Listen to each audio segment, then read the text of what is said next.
Today is 26th January and today daily law is avoid the counter forces to mastery, and the chapter of this law starts with this paragraph in which author says what weakens that force within us, what makes you not feel it or even doubt its existence is the degree to which you have succumbed to another force in life.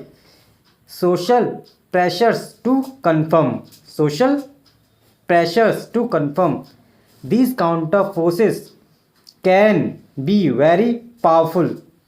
You want to fit into a group. Unconsciously, you might feel that what makes you different is embarrassing or painful. Your parents often act as counterforce as well.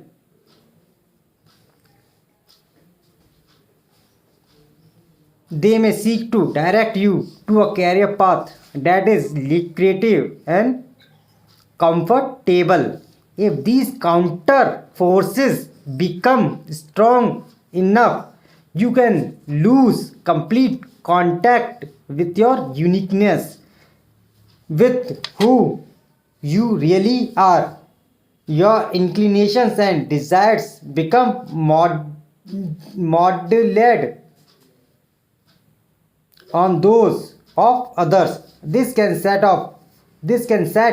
you off on a very dangerous path.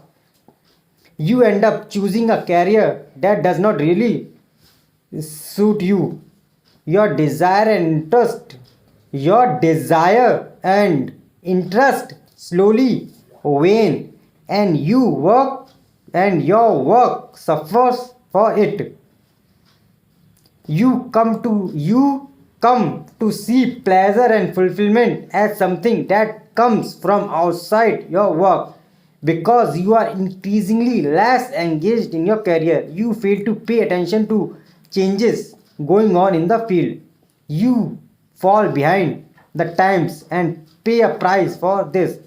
At moments when you must make important decisions, you flounder or follow what others are doing because you have no sense of inner direction or radar to guide you.